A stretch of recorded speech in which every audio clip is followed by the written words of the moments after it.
అన్యాయంగా బోరుగట్టు అక్కడ మాట్లాడగకండి. ఇందాక వర్మ ఇంట్రోలో నిజంగా 10 మంది యువకులకు ఉపయోగపడే ఒక గొప్ప విషయాన్ని చెప్పాడు. ప్రకాష్ రాజ్, నువ్వు జాతీయ నటుడు కావచ్చు, నువ్వు వర్ధమాన నటుడు, ఎన్ని నటులైనా చేసి ఉండొచ్చు, ఎందుకు దిగదుడుపు?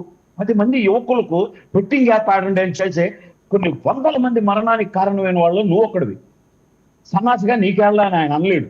ఆయన ఉన్న పొజిషన్ అది కాబట్టి అనకుండానే అంత గొప్పగా ఆయన ఇంట్లో ఇచ్చాడు. ఏమని నువ్వు మరి ప్రకాష్ రాజ్ ఆడబెట్టాడు సార్ తల్లి ఇప్పుడు అంటే మీరు బెట్టింగ్ ఆడండి, ఆన్లైన్ బెట్టింగ్ ఆడండి అంటే ఆడేసి ఇంట్లో తెలియక దొంగతనాలు చేసి బైకులు అమ్మేసి ఇంకా విధి లేని పరిస్థితుల్లో ఆ మానసిక వేదంతో పోగొట్టిన డబ్బులతో మరణించారు. ఆ సూసైడ్ చేసుకుని చచ్చిపోతున్నారు బిడ్డలు, యువకులు. వద్దురా బాబు అని చెప్పి దాన్ని ఈ ప్రభుత్వం ఎంత స్ట్రిక్ట్ గా ఉంది సార్, ఎంత పారదర్శకంగా ఉంది. మరి ఇప్పుడు మాట్లాడేసి వచ్చి మాట్లాడి ఇప్పుడు నువ్వు చెప్పే నీతి ఏంది?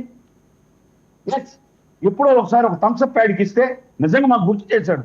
మళ్ళీ యాడ్ ఇస్తే కొన్ని కోట్లు సార్.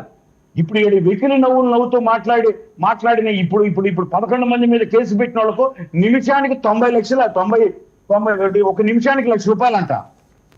మరి అటువంటి యాప్లు డబ్బే ప్రాధాన్యతంగా మా నాయకులు చేస్తే ఎంత సార్ హీరోలకు? ఎందుకు సార్ ఆదర్శం గారు మాకు ఒకసారి ఆలోచించండి సార్. మీరు కేసులు పెట్టినారు, ప్రభుత్వం కేసులు పెట్టినారు. మరి ఇప్పుడు ఆయన మీద 24 కేసులు పెట్టి ఎదుర్కొన్నా అన్నాడు. ఏం చేశాడు ఆయన? ఏమన్నా జగన్మోహన్ రెడ్డి కానీ వైసీపీ కుటుంబంలో కానీ అట్లా కించపరిచి ఆడవాళ్ళని అట్లా మాట్లాడినాడు? అది కేవలం పార్టీకి వెన్నుదన్నుగా సపోర్టర్గా ఉన్నాడని. ఎస్, 30 యాక్ట్లో 31 కేసులో వచ్చి మా మీద పెట్టున్నారు ఇక్కడ. ఎందుకని?